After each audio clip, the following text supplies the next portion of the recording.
Bonjour, ce qu'on va voir aujourd'hui, c'est un corrigé d'un contrôle de classe de seconde sur une partie du programme sur l'information chiffrée. C'est la partie qui concerne les évolutions, les augmentations, diminutions de tel pourcent, etc. Ça concerne aussi les proportions.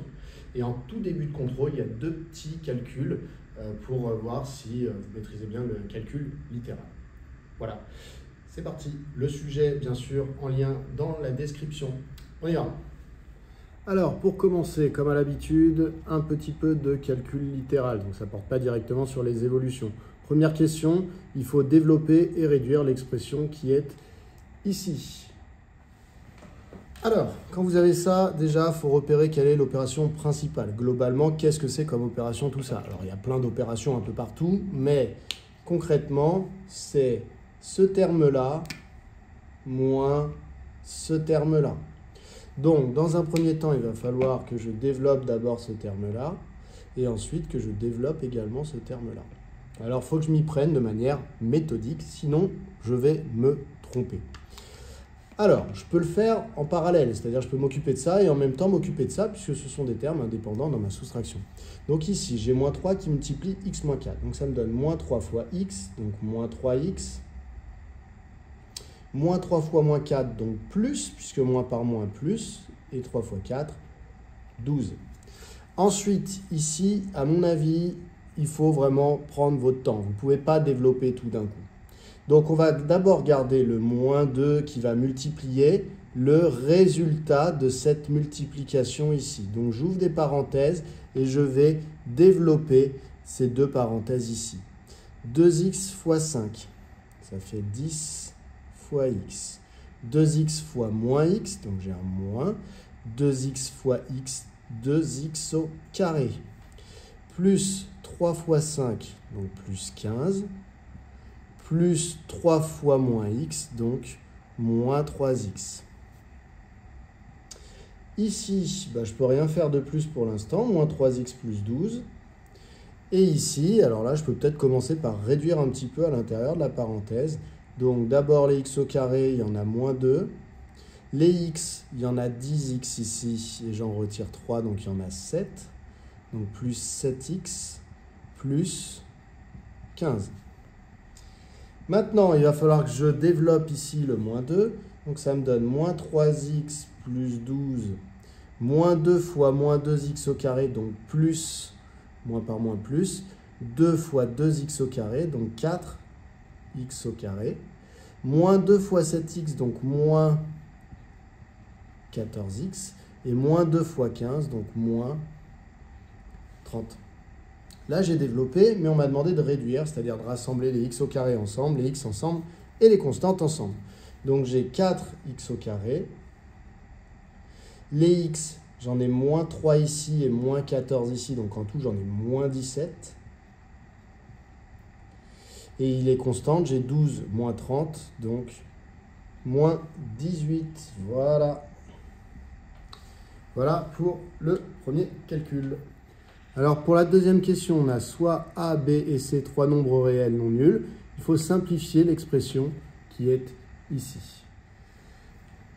Alors, bon, là on se rend compte que ça va être des histoires de simplification de puissance. Alors déjà, première chose à faire, je peux regarder les opérations assez simples que je peux effectuer. Alors ici, déjà, je sais que ça va être une histoire de simplification de fractions. Donc, vu que j'ai que des multiplications au numérateur et au dénominateur, je vais pouvoir simplifier des choses. Pour simplifier des choses, eh bien, il faudrait déjà ici que j'ai pas b fois a la puissance 7, mais que j'ai que b puissance quelque chose et a la puissance quelque chose. Donc, ce que je vais commencer par faire, c'est écrire a puissance 5 fois. Et ici, je sais que quand j'ai un produit qui a une puissance, eh bien, chacun des facteurs peut être élevé à cette puissance. Donc, fois b puissance 7 fois a puissance 7, et après j'ai toujours le fois c à la puissance 10. Je divise le tout par, alors ici j'ai c fois c puissance 9, donc ça veut dire qu'en fait j'ai c à la puissance 10. En effet, c c'est c puissance 1. Et quand vous multipliez c puissance quelque chose fois c puissance autre chose, ça donne c à la puissance la somme des deux exposants. Donc ici ça fait c à la puissance 10 fois a à la puissance 11 fois b à la puissance 7. Ici, je m'aperçois que il y a b puissance 7 qui multiplie tout le reste au numérateur. Je peux donc simplifier par b puissance 7 puisque ça multiplie aussi tout le reste au dénominateur. Ensuite, je m'aperçois aussi ici que j'ai c puissance 10 et que là, j'ai également c puissance 10. À chaque fois, il est bien en facteur de tout le reste. Je peux donc simplifier ici. Et il me reste les a. Donc ici, j'ai a puissance 5 fois a puissance 7. Donc j'additionne les exposants, ça fait a puissance 5 plus 7, c'est-à-dire a puissance 12, divisé par a puissance 11. Et donc ici, alors deux manières de le voir. Soit vous avez appris la règle quand vous avez a puissance n sur a puissance m, ça fait a puissance n moins m. On soustrait les exposants. Soit vous voyez le a puissance 12 comme étant a puissance 11 qui a été multiplié par a.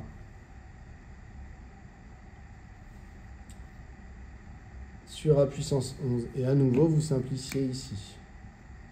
Et donc, ça va donner a. Mais si vous ne voulez pas faire ça et vous voulez faire avec la règle qu'on vient d'évoquer avant, en fait, ça va donner le même résultat, bien entendu. Ça va donner a puissance 12 moins 11. Ce qui fait a puissance 1, ce qui fait tout simplement a. Donc, b, en fait, est égal à a. Donc on passe à l'exercice 2. On nous dit, voilà, il faut compléter les pointillés dans le tableau qui est ici. Donc je vais refaire ce tableau sur mon tableau. Comme ça, on pourra y voir un petit peu plus clair. Alors, vous avez la phrase ici, en termes courants. Du coup, la valeur a été multipliée par 2. Vous avez à côté le taux d'évolution de quand on raconte ça, quel est le taux d'évolution et quel est le coefficient multiplicateur. Alors, quand on vous dit la valeur a été multipliée par 2, ça veut dire que votre valeur, c'est dit, elle a été multipliée par 2. Donc, le coefficient par lequel vous avez multiplié la valeur, c'est 2. Et dans ce cas-là, le taux d'évolution. Alors, on vous rappelle, le taux d'évolution, eh bien, en fait, comme le coefficient multiplicateur, c'est 1 plus le taux, eh bien, le taux d'évolution, c'est le coefficient multiplicateur moins 1. Donc, c'est C moins 1. Donc, en fait, si le coefficient multiplicateur, c'était 2, eh bien, ici, le taux va être 1. En fait, ça veut dire quoi? C'est un taux d'évolution qui correspond, du coup, 1, c'est pareil que 100%. Ça veut dire que quand vous avez multiplié par 2 votre valeur, eh bien, en fait, vous l'avez augmenté de 100%. Par exemple, si vous avez sur votre compte en banque 100 € et que il a été multiplié par 2 en un mois, ce capital, eh bien vous allez avoir 200 €. Vous avez bien eu une augmentation de 100%. Voilà pour la première. Alors ici, ensuite, on vous donne le coefficient multiplicateur de l'évolution. Alors on sait que du coup, le taux d'évolution, c'est toujours le coefficient multiplicateur à qui on doit retirer 1. Et si je fais 0,71 moins 1, je me retrouve avec moins 0,29. C'est un taux d'évolution négatif, ça correspond donc à une diminution de 29%. Donc la phrase en français qui correspond à ça, c'est la valeur a diminué de 29%. Ensuite, dans la ligne du dessous, c'est ici on a 0,015.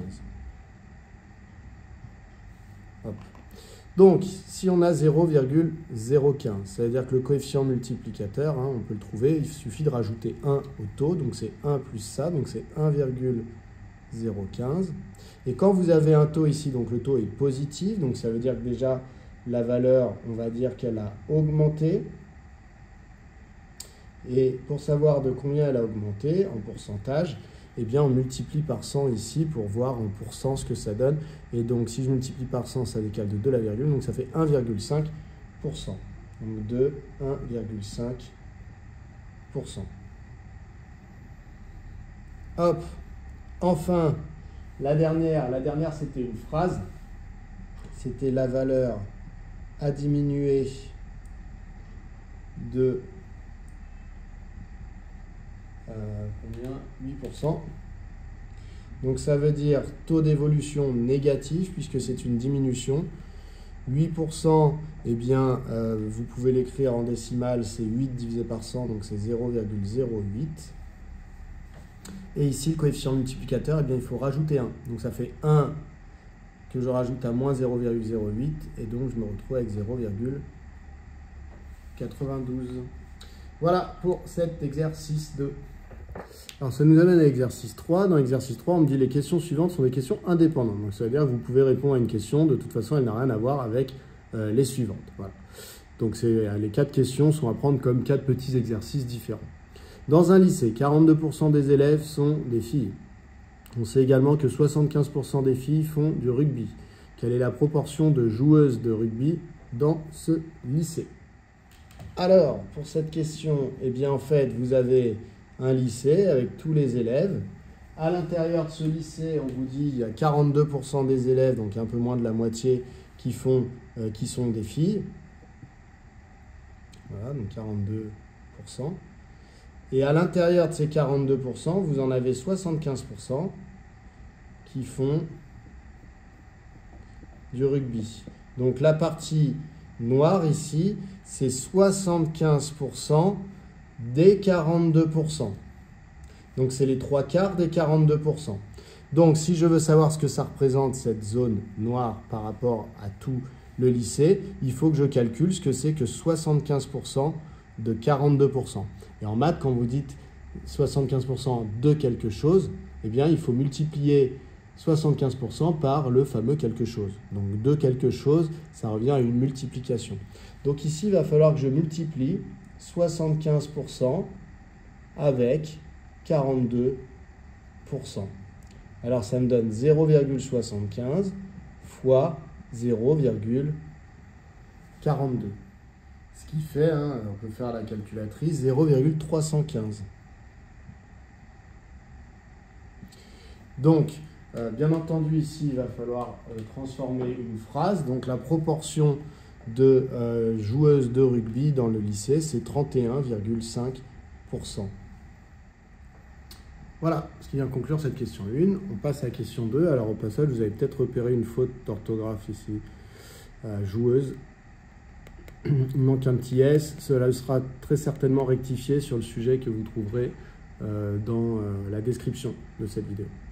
Alors, Bill a une collection de 120 cartes au mois de septembre. Au mois d'octobre, il a ajouté 18 cartes à sa collection. Après avoir calculé le taux d'évolution de cette évolution, recopiez et complétez la phrase suivante. La collection de cartes de Bill a de %. Donc, on attend un à augmenter ou à diminuer d'un certain pourcentage. Alors, vous avez vu, contrairement à la question précédente ne portait pas sur des évolutions. C'était une question sur les proportions, c'est-à-dire le tout début du chapitre des évolutions. Cette question 2, cette fois-ci, elle porte sur une évolution. On nous dit que le nombre de cartes au début de la collection de Bill, c'est 120, et que ces 120 cartes sont devenues, donc il en a ajouté 18, donc ici on va arriver à 138. Alors vous avez plusieurs manières de résoudre cette question. Pour avoir le taux d'évolution, soit vous partez de l'évolution comme ça, vous dites bah, c'était 120, ça a fini à 138. Et vous calculez le taux d'évolution en disant T est égal à valeur d'arrivée moins valeur de départ, donc 138 moins 120 sur valeur de départ, c'est-à-dire 120. Soit directement, vu qu'on vous avait dit qu'il avait ajouté 18 cartes à sa collection, eh bien c'est que la variation absolue, là ce qu'on trouve en haut ici, c'est bien de 18 cartes. Vous voyez, c'est ce qu'on va retrouver tout de suite. Donc vous auriez pu aussi directement écrire 18 sur 120, puisqu'en fait le calcul 138 moins 120, bah, on tourne un petit peu en rond en fait. On sait que c'est les 18 cartes en plus qu'on trouve quand on fait la différence entre le nombre de cartes à la fin et le nombre de cartes au début. Voilà. Ensuite, bah, on fait ce petit calcul. Et c'est égal à, alors soit vous le mettez sous forme de fraction irréductible, donc la calculatrice dit 3 sur 20, effectivement, ici on peut simplifier par 6 au numérateur et au dénominateur, soit vous le mettez sous forme décimale, puisque ça tombe juste, donc ça donne 0,15. Alors c'est mieux de le voir sous forme décimale, parce qu'après, comme on me demande de faire une phrase en transformant le taux sous forme d'un pourcentage, eh bien, c'est plus simple d'avoir écrit sous l'écriture décimale. Donc après, je recopie la phrase et je complète. Donc la collection de cartes de Bill a, si le taux est positif, c'est-à-dire qu'il a augmenté. Alors c'est assez logique, hein. Vous voyez, ici on était à 120, on nous a dit qu'il en avait rajouté 18. Donc, on n'est pas trop surpris de voir le mot augmenter ici, a augmenté de, et ici on regarde, si le taux c'est 0,15, ça veut dire que c'est de 15%. Voilà pour cette question 2. Alors pour la question 3, on a Zoé qui avait 65 chocolats dans son tiroir. Son petit frère est passé dans la journée et en a mangé. Le soir, Zoé remarque que le nombre de chocolats a diminué de 20%. Combien de chocolats lui reste-t-il dans son tiroir? Alors, si on fait un petit schéma, elle a 65 chocolats qui vont devenir, on ne sait pas. Justement, c'est ce qu'on nous demande. Mais par contre, on sait que le taux d'évolution nous a dit que le nombre de chocolats avait diminué de 20%. Donc ça veut dire que dans cette évolution, le taux d'évolution, il est de moins 0,2 puisqu'il est de moins 20%, puisque ça a diminué de 20%. Je calcule le coefficient multiplicateur, c'est-à-dire le nombre par lequel je dois multiplier 65 pour trouver le résultat. Ce nombre, c'est toujours 1 plus le taux. Donc ici, le taux, il vaut moins 0,2. Donc ça fait 1 plus moins 0,2. Donc 1 moins 0,2, c'est-à-dire 0,8. Effectivement, quand je veux diminuer quelque chose de 20%, cela revient à multiplier cette chose par 0,8. Effectivement, si on se pose la question de pourquoi, en fait, quand vous multipliez par 0,8, ça revient à garder 80%. Vous avez bien enlevé 20%.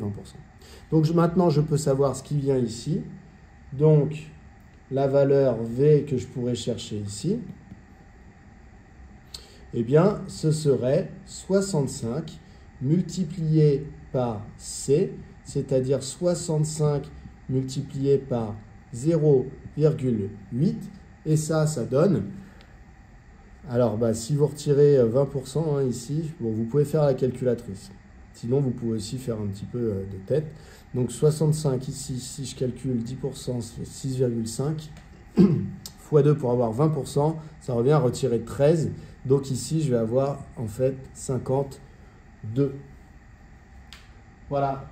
Donc, combien lui reste-t-il de chocolat? C'était ça la question. Il va lui en rester 52. On écrit la phrase. Donc, à la fin de la journée, Zoé a 52 chocolats. On passe à la question 4.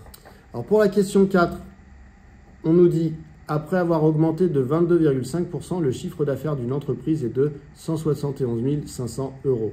Quel était le chiffre d'affaires avant l'augmentation?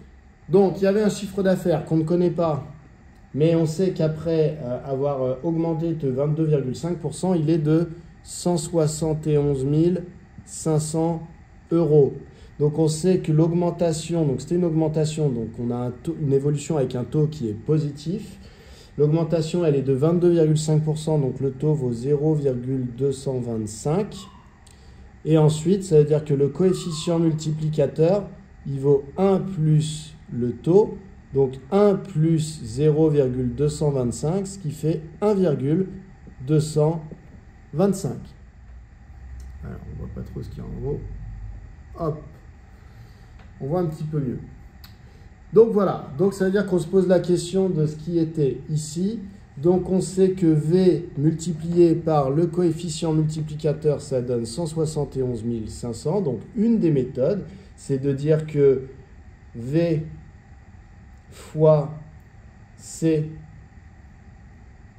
c'est égal à 171 500, ce qui est équivalent à dire que V fois 1,225, c'est égal à 171 500, ce qui est équivalent à dire que V est égal à 171 500 divisé par 1,225.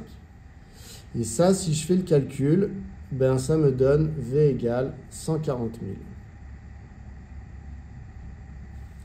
Voilà, donc ça veut dire que le chiffre d'affaires de l'entreprise au départ était de 140 000. Voilà pour cet exercice 3. Il nous reste le dernier exercice, l'exercice 4. Alors pour l'exercice 4, on nous dit au cours d'une période, un arbre a vu son nombre de feuilles augmenter de 14% puis diminuer de 22%.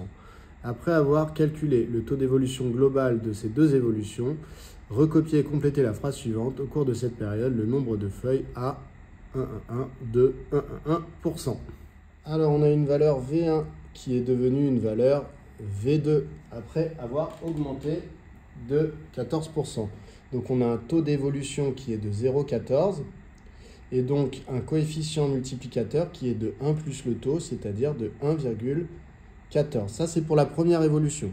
Ensuite, eh bien, la valeur V2 a subi une deuxième évolution qui est une diminution de 22%. Donc on a un taux qui vaut moins 0,22 et donc un coefficient multiplicateur qui vaut 1 plus moins 0,22, c'est-à-dire 1 moins 0,22, ce qui fait 0,78. Et on a désormais la valeur V3. On s'intéresse à l'évolution globale. Donc l'évolution globale, c'est celle qui nous amène de V1 directement à V3. Alors on sait que, donc ici c'est T1 et C1, c'est la première évolution, et là on a T2 et C2. Et donc on sait que le coefficient multiplicateur global de l'évolution, qu'on a de CG comme C global, eh bien c'est C1 fois C2, ce qui donne 1,14 fois 0,78. Ensuite, on prend sa petite calculatrice. Et donc, si on tape 1,14 fois 0,78, eh bien, vous trouvez 0,8892. Et donc, si vous voulez trouver le taux global d'évolution, eh bien, il faut retirer 1 au coefficient multiplicateur global. Donc, TG, c'est CG moins 1. Et donc, il faut retirer 1 à ce nombre. Donc, ça fait 0,8892 moins 1, ce qui fait moins 0,1108. Donc, ça veut dire que, globalement, on a eu une diminution, puisque le taux est négatif, de 11,08%. Voilà, on passe à la question 2 de cet exercice. Alors, on a Marc qui annonce à son frère que 2 augmentations successives de 17% reviennent à une augmentation globale de 34%.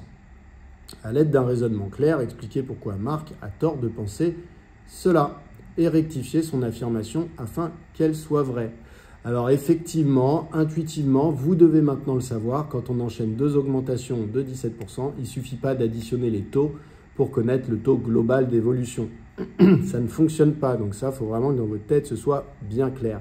Donc évidemment, Marc a tort. Maintenant, pour le prouver, eh bien, on n'a qu'à calculer, nous, le vrai taux d'évolution pour voir que ce n'est pas 0,34. Donc, on a une première valeur V1 qui va devenir une valeur V2 avec une évolution, une augmentation de 17%, on a dit. Donc, on a un taux T1 qui vaut 0,17. Et on a donc un coefficient multiplicateur C1 qui vaut 1 plus le taux, c'est-à-dire 1,17. Cette valeur V2 va à nouveau augmenter de 17%. Donc, on va à nouveau avoir un taux T2 qui va être de 0,17 et un coefficient multiplicateur qui va être de 1,17. Ça va nous donner la valeur V3. Ensuite, on nous demande le taux global. Donc, globalement, quand on va passer de V1 à V3, eh bien, on va avoir un coefficient multiplicateur global qui va être le produit de C1 et C2. Et donc, qui va être de 1,17 fois 1,17. Alors, à nouveau, on prend sa calculatrice pour calculer ça. Donc, 1,17. Hop, je tape en même temps que je vous parle, fois 1,17. Et ça nous donne 1,3689. Hop.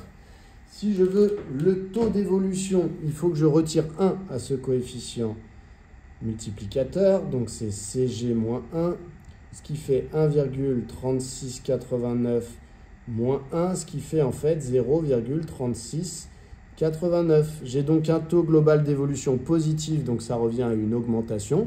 Ça, là-dessus, Marc avait raison. En même temps, en enchaînant 2 augmentations, on voit mal comment ça pourrait devenir une diminution. Donc, c'est bien une augmentation, mais ce n'est pas une augmentation de 34%, c'est une augmentation de 36,89%. Cela revient à une augmentation de ça et non de 34%. Marc a donc tort. Alors ensuite, après avoir justifié proprement votre réponse, recopiez et complétez la phrase suivante. Après avoir diminué de 32,25%, un prix doit de 1% afin de retrouver sa valeur initiale. Voilà. Donc après avoir diminué de 32,25%, un prix doit, alors on se doute que ça doit être, il doit réaugmenter pour retrouver sa valeur initiale. S'il a diminué, il faut qu'il réaugmente. Mais ici, c'est le taux qui va nous intéresser. Donc, on diminue de 32,25%, on veut contrer cette diminution. Donc, on a une valeur V1 qui a diminué de 32,25%. Donc, ça veut dire qu'on a une évolution qui a un taux d'évolution de moins 0,3225. Taux négatif puisque diminution. Ça veut dire qu'on a un coefficient multiplicateur qui vaut 1 plus le taux, comme d'habitude, et donc ça veut dire 1 plus moins 0,3225, ce qui fait 0,6775. Voilà.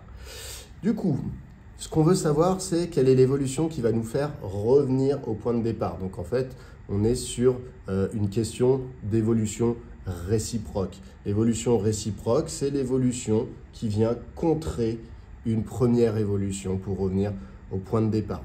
Alors, le calcul, puisque ça c'est un coefficient multiplicateur, normalement on a V1 fois C qui donne V2. Ça veut dire que V2 divisé par C redonne V1. Donc ici, on va devoir multiplier par un coefficient d'évolution réciproque qui vaut quoi? Qui vaut 1 sur C. Pourquoi? Parce qu'en multipliant par 1 sur C, cela revient à diviser par C. Donc le coefficient multiplicateur de cette évolution, c'est 1 sur le coefficient multiplicateur de départ. Ok? Parce qu'on veut multiplier par quelque chose quand on fait une évolution. On ne veut pas diviser. Donc si on est amené à diviser par C, en fait, on transforme ça en une multiplication en disant que si j'ai divisé par C, en fait, j'ai multiplié par l'inverse de C. Donc le coefficient multiplicateur, c'est l'inverse de C. Et donc ça, après, il faut écrire ce que ça donne. Ça donne donc 1 sur 0,6775. Et quand on en est là, on ne peut pas encore faire notre phrase réponse puisque le coefficient multiplicateur, alors je peux le chercher à la calculatrice, le problème c'est que ça ne va pas bien tomber. Donc je vais arrondir. Bon, ça ne m'intéresse pas trop tout de suite d'arrondir, je préfère arrondir à la fin une fois que j'ai le taux pour faire la phrase. Et donc si j'ai le coefficient multiplicateur, pour obtenir le taux de l'évolution réciproque, il faut que je lui retire 1. Donc le calcul, ça va être 1 sur 0,6775 moins 1. Et alors là, je vais prendre ma calculatrice et je vais être amené à arrondir. Alors dans la question, on me disait d'arrondir à 0,01% près. Donc ça veut dire qu'une fois que je suis en pourcentage, 2 chiffres après la virgule. Donc ici, comme je vais d'abord écrire une écriture décimale, je vais mettre 4 chiffres après la virgule pour, une fois que ce sera remis en pourcentage, en avoir encore 2 après la virgule. Donc là maintenant, je prends ma calculatrice. Avec la calculatrice, on trouve 0,4761. Alors, comme on a dit qu'on allait arrondir à 4 chiffres après la virgule, si je vois que le cinquième est un 1, je laisse 0. Hop. Voilà. Et donc maintenant, si je ramène ça en écriture avec un pourcentage, ça veut dire que le taux d'évolution réciproque, il est de 47,60%. Ce qui revient donc à bien une augmentation de 47,60%. Et donc ça nous donne la phrase, après avoir diminué de 32,25%, un prix doit augmenter de 47,60% afin de retrouver sa valeur initiale. Alors vous pouvez mettre ici 47,6, c'est bien évidemment la même chose. Ok, ça y est, on a terminé. Alors j'espère que vous avez bien compris tout ça. Si jamais vous avez trouvé ça simple, tant mieux, ça veut dire que normalement vous êtes prêts. Si jamais vous avez trouvé ça un petit peu compliqué, il y a d'autres sujets disponibles directement sur le site monbackenmath.fr pour vous entraîner. À bientôt!